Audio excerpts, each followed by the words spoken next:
Situs Liangan berada di Dusun Liangan, Desa Purbosari, Kecamatan Ngadirejo, Kabupaten Temanggung, Jawa Tengah. Lokasinya berada di lereng Gunung Sindoro, kira-kira 8 km dari puncaknya. Di sekitar situs merupakan areal pertanian warga, dan sebagian lainnya sekarang menjadi lokasi tambang pasir.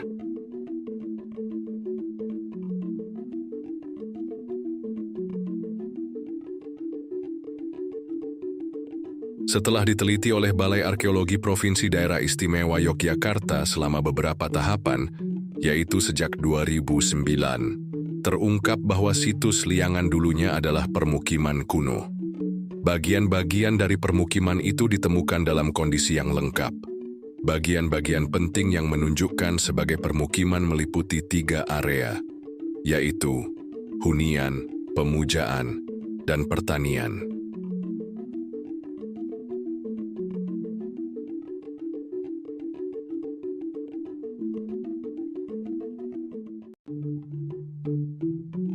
Selain lengkap, bekas-bekas permukiman Liangan kuno juga sangat jelas wujudnya. Beberapa di antaranya bahkan hampir utuh, dapat diibaratkan seperti desa modern zaman sekarang. Permukiman kuno Liangan tadinya tertutup oleh material letusan Gunung Sindoro, kira-kira 1000 tahun yang lalu.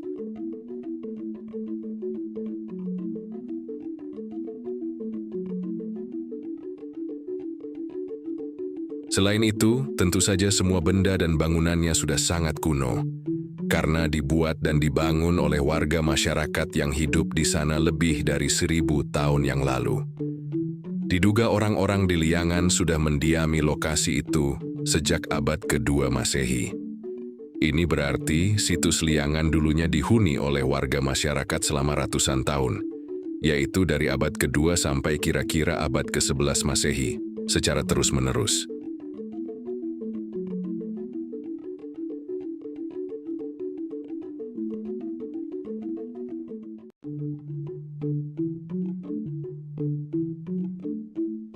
Meskipun sering terkena bencana alam, yaitu letusan Gunung Sindoro, masyarakat Liangan kuno sudah mengenal navigasi bencana dan mengetahui tanda-tanda akan adanya bencana, dibuktikan tidak diketemukannya kerangka manusia.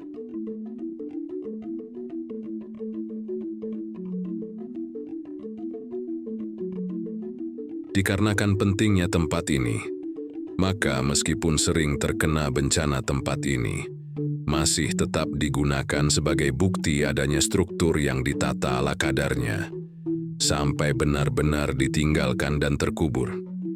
Dikarenakan sudah lelah dan tak ada yang mengurus lagi, atau penganut Hindu sudah tidak ada lagi.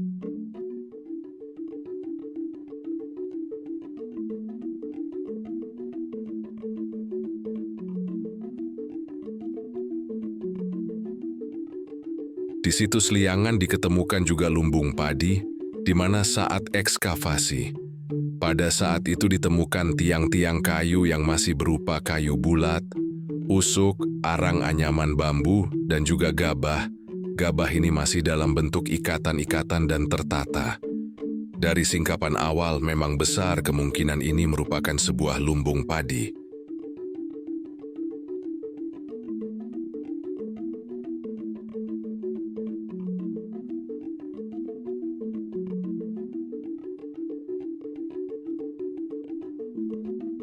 Lumbung terbuat dari kayu dan bambu, di mana gabah atau padi diletakkan di atas empiak, atau sejenis anyaman bambu, dan dimungkinkan pula lumbung ini terseret oleh material vulkanis.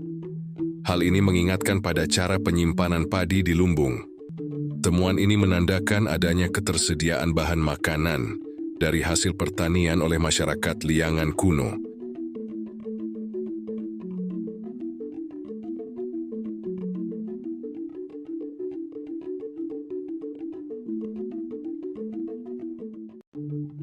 Temuan lain yaitu peralatan yang berbahan logam yang antara lain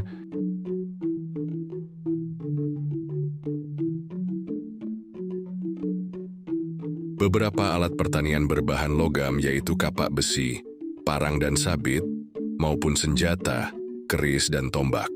Mata tombak berbahan besi, kegunaannya tidak harus untuk berperang, tetapi bisa juga sebagai senjata untuk berburu.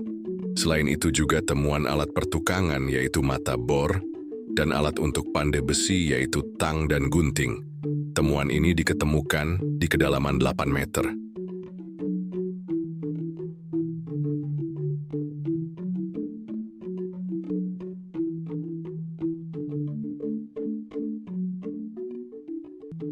Temuan lain yang berbahan logam yaitu talam, atau baki bundar berbahan perunggu, dengan motif sangka atau kerang bersayap motif khas Mataram kuno abad ke-9 Masehi.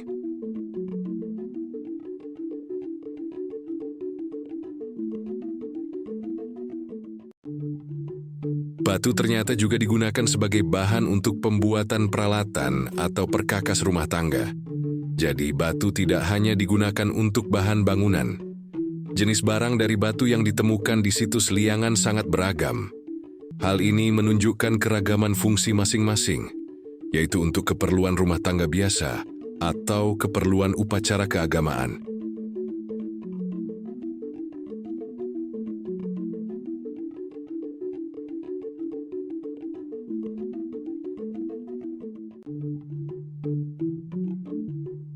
Jenis barang dari batu yang umum digunakan oleh masyarakat liangan kuno adalah pipisan, gandik, dan lumpang. Fungsi pipisan dan gandik adalah untuk menghaluskan bahan makanan atau obat-obatan dengan cara menggiling atau menggilas berulang-ulang. Sedangkan lumpang digunakan dengan cara menumbuk.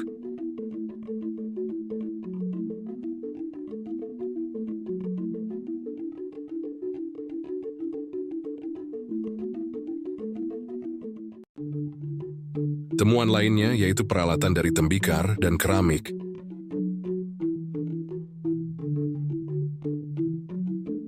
Wadah keramik yang ditemukan di situs liangan bermacam-macam bentuknya. Masing-masing bentuk memiliki kegunaan yang berbeda-beda. Keragaman bentuk mencerminkan keragaman aktivitas dalam kehidupan di liangan kuno. Bentuk-bentuk tersebut adalah tempayan, guci, pasu, mangkuk, teko, dan botol.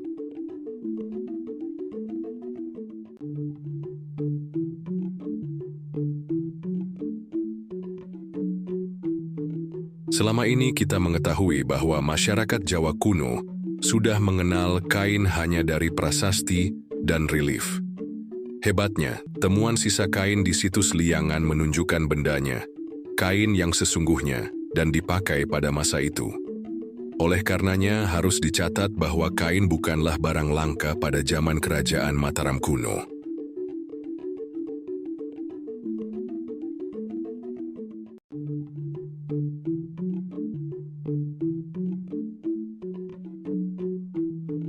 Contoh prasasti yang menyebut penggunaan kain adalah Prasasti Rongkap, 901 Masehi, Prasasti Luitan, 901 Masehi, Prasasti Watukura, 902 Masehi, dan Prasasti Kasugihan, 907 Masehi.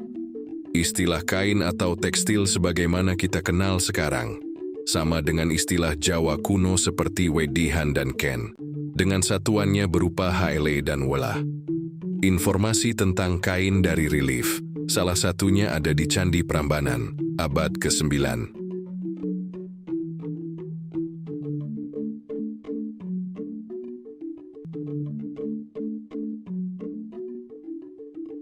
Dalam adegan cerita Ramayana dan Kresnayana, kain digambarkan sebagai pakaian pendeta, bangsawan wanita, raja atau bangsawan pria, wanita biasa, dan abdi laki-laki. Berikut ini gambaran penggunaan kain tersebut.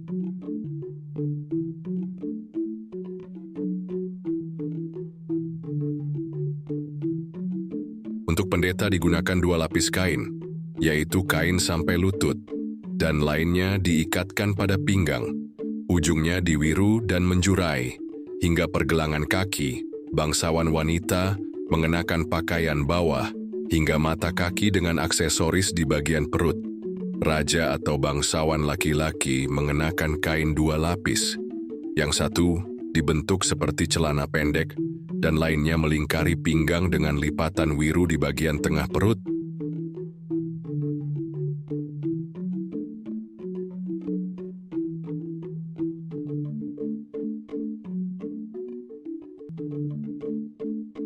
Di awal video ini sudah disampaikan bahwa situs Liangan dulunya adalah permukiman kuno yang berkembang sekurang-kurangnya sejak abad kedua dan berhenti akibat meletusnya Gunung Sindoro pada abad ke-15 Masehi. Untuk bangunan pemujaan di situs Liangan merupakan bertipe punden berundak yang terdiri dari 4 teras. Namun kita awali eksplor dari teras keempat.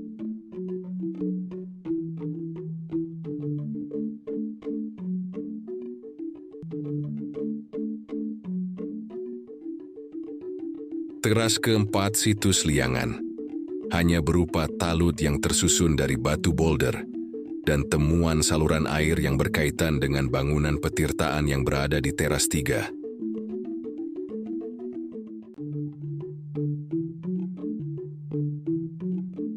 Di teras ketiga terdapat bangunan petirtaan. Pada kedua sisi petirtaan dilengkapi dengan jaladwara. Bagian atas petirtaan terdapat miniatur candi yang dikelilingi pagar langkan.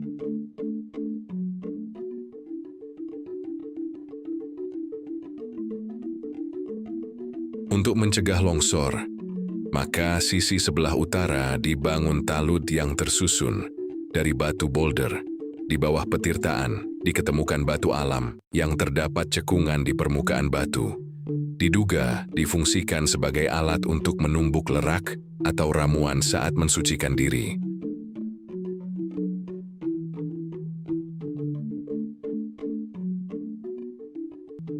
Petirtaan ini juga dilengkapi dengan pagar pembatas.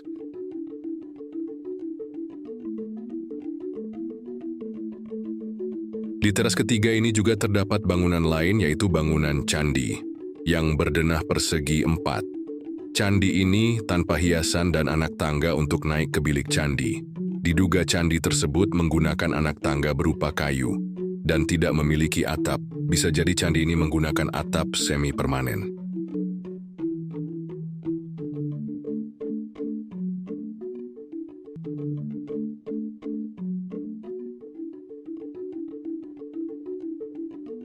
Lanjut ke teras kedua.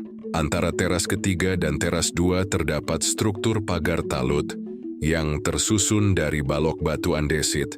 Di bagian dalam pagar talut ini merupakan struktur yang tersusun dari batu boulder. Ini bisa sebagai bukti bahwa pagar talut ini awalnya bangunan talut yang tersusun dari batu boulder. Lalu pada perkembangannya diperbaiki dengan menutup struktur tersebut dengan struktur yang menggunakan bahan balok batu andesit.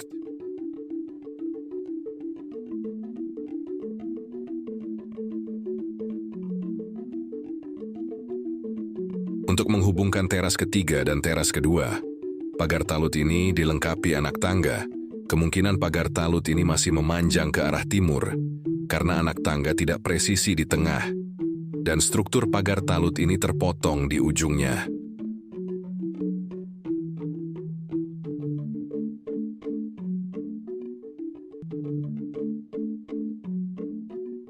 Sedangkan teras yang kedua terdapat 2 struktur batur. Struktur pertama berdenah persegi 4. Di tengah struktur batur, terdapat struktur kecil yang berbentuk bujur sangkar. Dan di permukaan batur ini dilengkapi umpak untuk menempatkan tiang bangunan.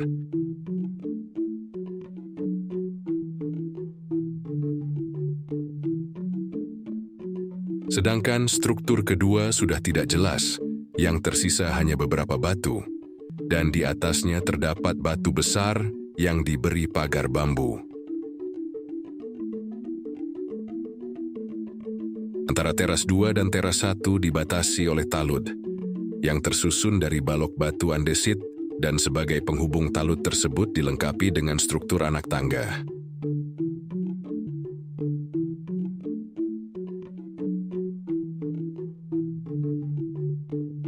Teras pertama terdapat bangunan 5 batur dan 1 bangunan candi. Candi di sini merupakan candi tanpa atap dan tanpa hiasan relief, hanya berupa kaki candi yang dilengkapi dengan anak tangga. Di atas kaki candi terdapat yoni, yang unik yaitu berbentuk persegi panjang. Di bagian atas yoni terdapat 3 lubang, bisa jadi berfungsi sebagai kuncian untuk menempatkan arca.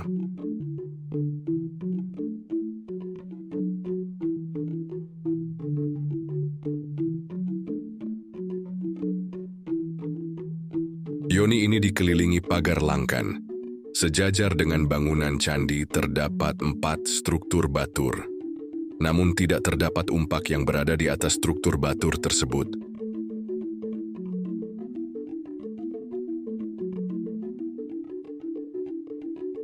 Struktur batur yang berada di ujung teras satu terdapat batu besar di bagian atasnya. Struktur batur yang lain letaknya berhadapan dengan 5 struktur ini, yang merupakan struktur batur terbesar di situs Liangan. Namun struktur ini terpotong oleh aliran sungai dan bagian tepinya ditumbuhi rumpun bambu petung.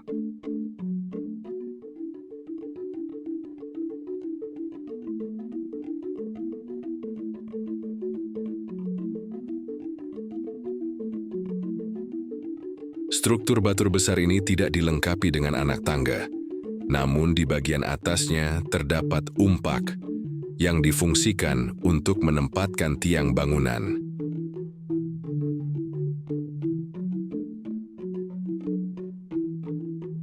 Di ujung teras satu juga terdapat anak tangga naik, yang terhubung dengan jalan makadam, diduga merupakan pintu keluar area pemujaan ini.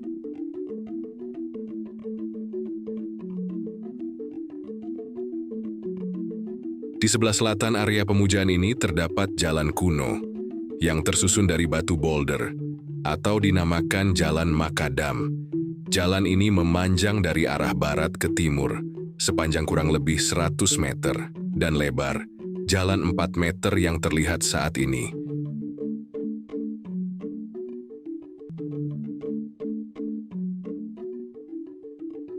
Jalan di sisi sebelah barat terpotong oleh jalan tanah. Belum diketahui apakah ada susunan yang masih terpendam di dalam tanah atau memang hanya kontur tanahnya saja. Di ujung jalan bagian barat, bagian yang sudah tergali terdapat susunan batu lagi yang mirip jalan ini. Namun kondisi jalan menanjak dengan elevasi 30 derajat.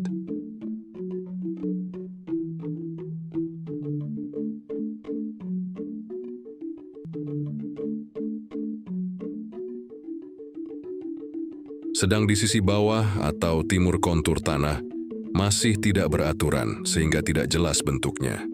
Selain itu di bagian bawah sini dulu merupakan penambangan pasir dan batu. Jadi apakah ada struktur jalan yang ikut tertambang hingga hilang tanpa bekas? Namun entahlah, karena penambangan di sini merupakan penambangan pasir dan batu. Batu pun juga digiling jadi pasir.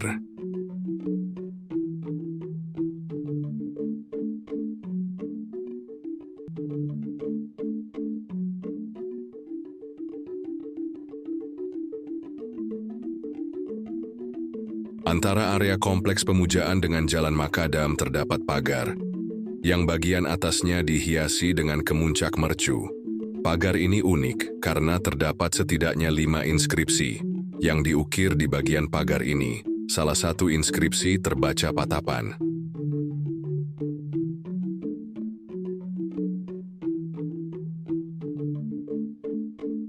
Namun kelima kata tersebut setelah dirangkai tidak nyambung menjadi kalimat. Mungkin ada bagian kata yang hilang, atau memang tidak ada keterkaitan antar kata tersebut.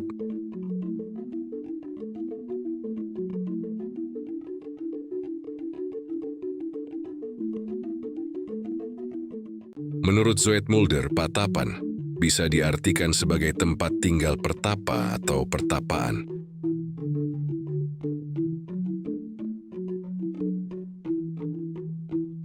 Atau lebih jelasnya, memiliki arti tempat bertapa, tempat di mana seseorang mengasingkan diri untuk sementara waktu hingga ia berhasil dalam menemukan petunjuk atau sesuatu yang ia cita-citakan.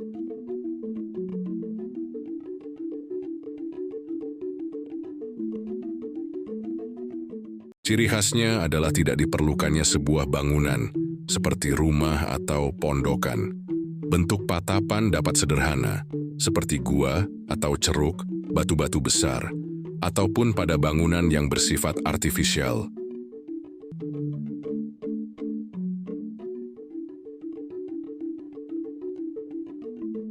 Hal ini dikarenakan jumlah resi yang bertapa lebih sedikit atau terbatas.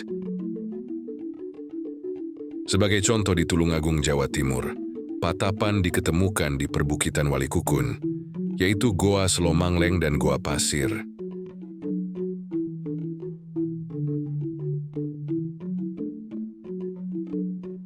Menurut Profesor Agus Aris Munandar, tapa berarti menahan diri dari segala bentuk hawa nafsu. Orang yang bertapa biasanya mendapat bimbingan khusus dari sang guru. Dengan demikian, bentuk patapan biasanya hanya cukup digunakan oleh seorang saja.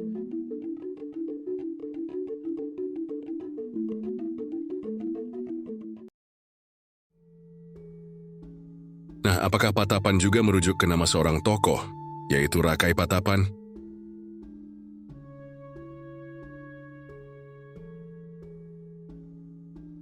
Jika merujuk ke beberapa prasasti, pada prasasti Munduan tahun 807, diketahui Empu Manuku menjabat sebagai Rakai Patapan. Kemudian pada prasasti Kayumbungan tahun 824 jabatan Rakai Patapan dipegang oleh Empu Palar.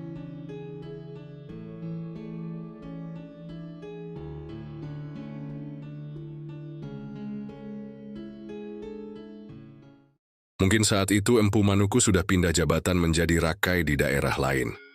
Selanjutnya, menurut prasasti Gondosuli, Empu Palar telah meninggal sebelum tahun 832. Kiranya daerah Patapan kembali menjadi tanggung jawab Empu Manuku pada prasasti Tulang Air 1. Bertahun 850, Empu Manuku bergelar Rakai Patapan.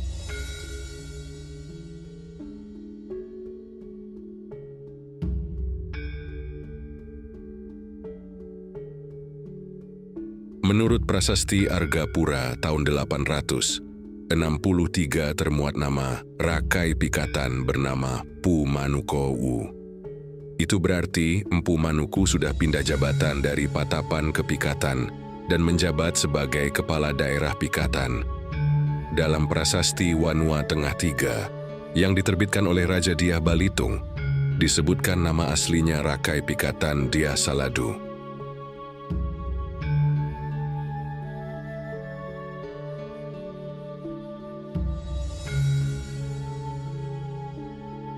Sementara, hasil identifikasi di atas tentang Empu Manuku berdasarkan urutan tahun prasasti dan juga di bawah pemerintahan Rakai Kayuwangi. Kemungkinan lebih tepat disebut bahwa Empu Manuku berstatus sebagai Raja Daerah Patapan, kemudian pindah jabatan menjadi Raja Daerah Pikatan pada masa pemerintahan Rakai Kayuwangi.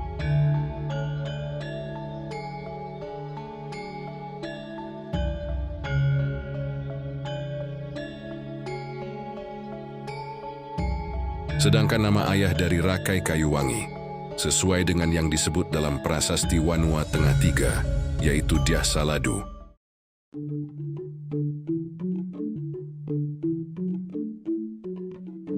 Dari data tersebut, jadi lebih pasnya Patapan adalah sebuah tempat atau wilayah.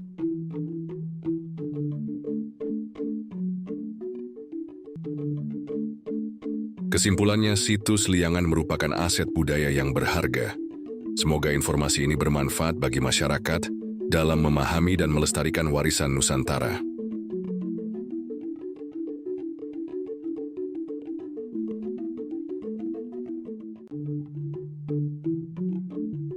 Terima kasih telah mengikuti channel ini dan menyimak video ini hingga akhir video.